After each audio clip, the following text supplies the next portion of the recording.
واللسا درققوم فيسي أبا باندي تقوم أزلا أرتي هنغفتوتا أفران كاللوم ميئيسا چدا أورمو أكتي خانيمموفم عروز أورمو هندرت أكك عادي نخاودوتي خان أركموم بريتشا في ميئيسا عروزا جامم تبخنا دوان الدنيا رابقتم ركوبتسان بيوت أفريف مقالا دالوت إيسا دريدوات والأنصر ترم تسا لبونسا هوسبيتال دلجورتي آخرمتم artist Feyse Usman Mumedam artist Feyse Hundarraja Amun Bekamam seenaa jireenya isaa barreeffamaan arkanne gabaabsinee arraaf isin dhandhamsiisnam jaalalti qaarayyo indandeessu huba jedheetti si gorsi jaalalle jalqaba jaalalti qaarayyo indandeessu artist Feyse magaalaa ona afran qalloo dirree dhawaa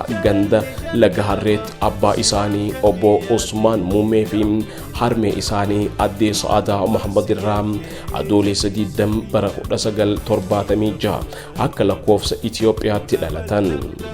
maatii isaaf ilma sadaffaa khantee artist Feyseen umriin isaa barumsaaf yoo gahum mana barnoota laga harreetti galuudhaaf barnoota sadarkaa tokkoffaa achitti barachuu isaa seenaan ni mul'isa.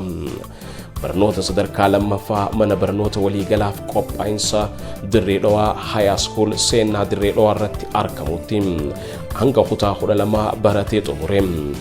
artist Feyseen ijoollummaa isaatiin nama kannaan artii fi dalaqni artiidhaa keessatti unkuramedha.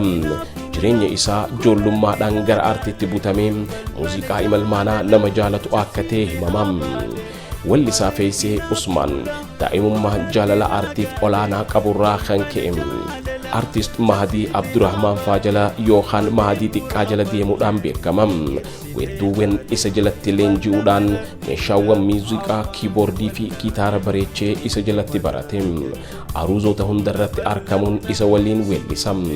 waltajjii laatee fi leenjiif muuxannoo qoodee fi artistii akka ta'uuf Mahdi Abdurrahman yookaan Mahdi xiqqaan gumaacha olaanaa akka isaaf taasise ni himamam.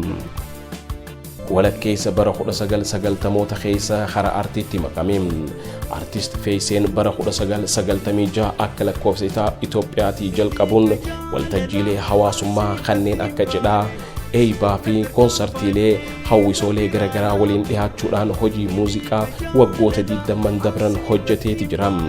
maqaa artii Feysee hundarraa ja'amuun hawaasa biratti kan beekamu artist Feysee Usman sirboota aruuzaa fi aadaa hedduu weeddisuudhaan kan yaadatamu ta'uu irraa kan ka'e miidheessaaf bareechaa cidha Oromoo maqaa jedhuun moggaafameeti jira.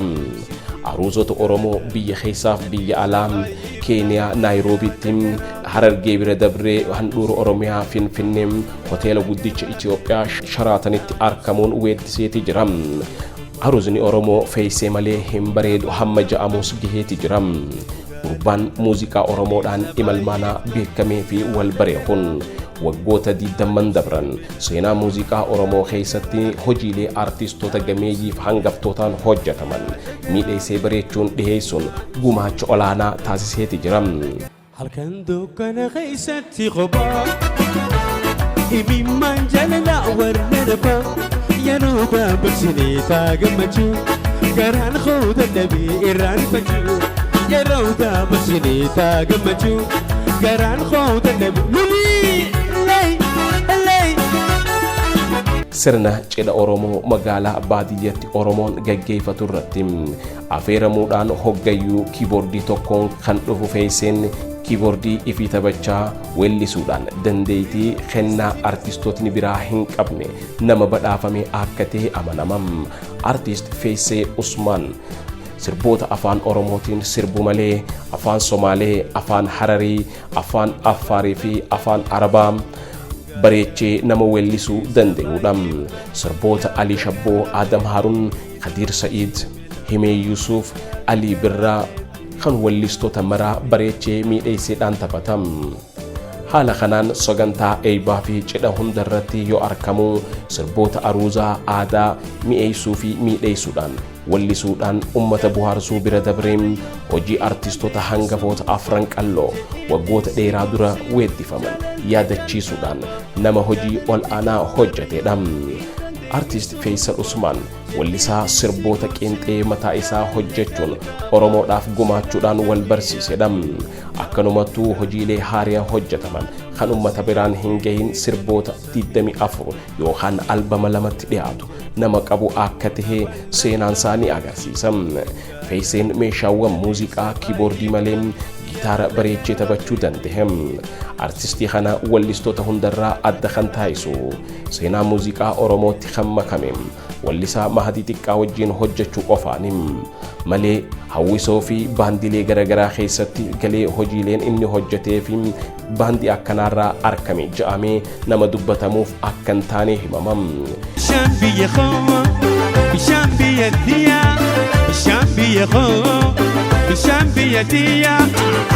Haramaya, haramaya, hai hai haramaya.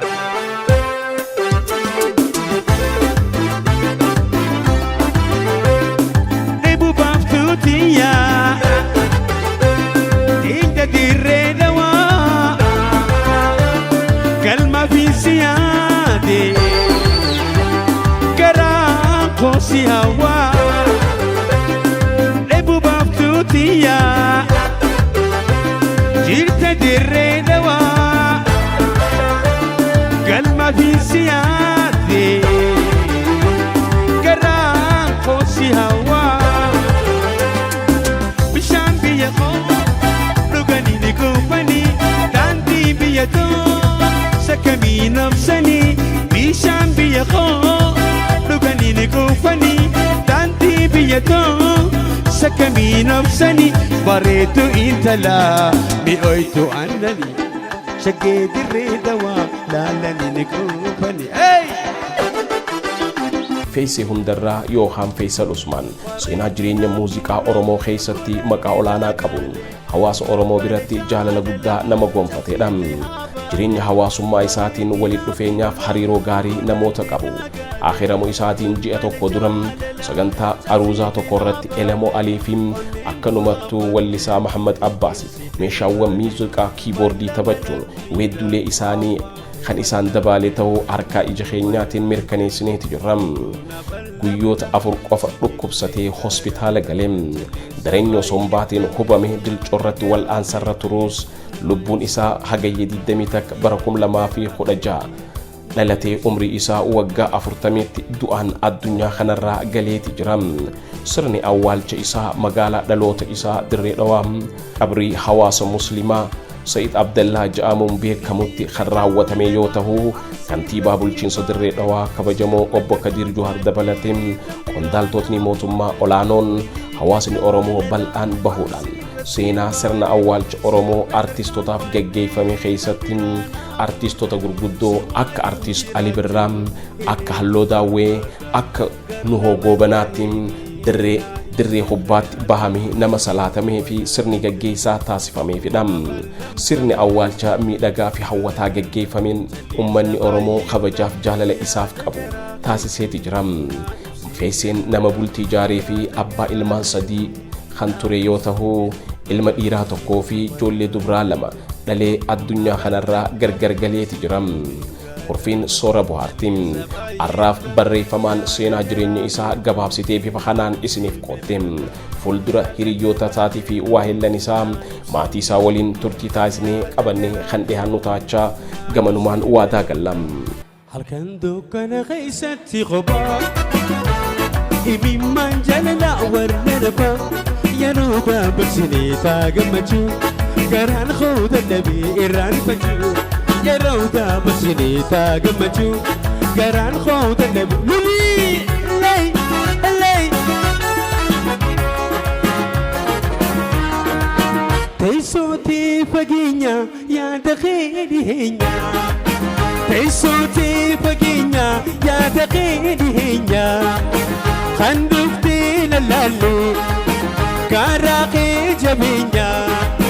Kan dhuftee lalaallee garaa kee jabeenya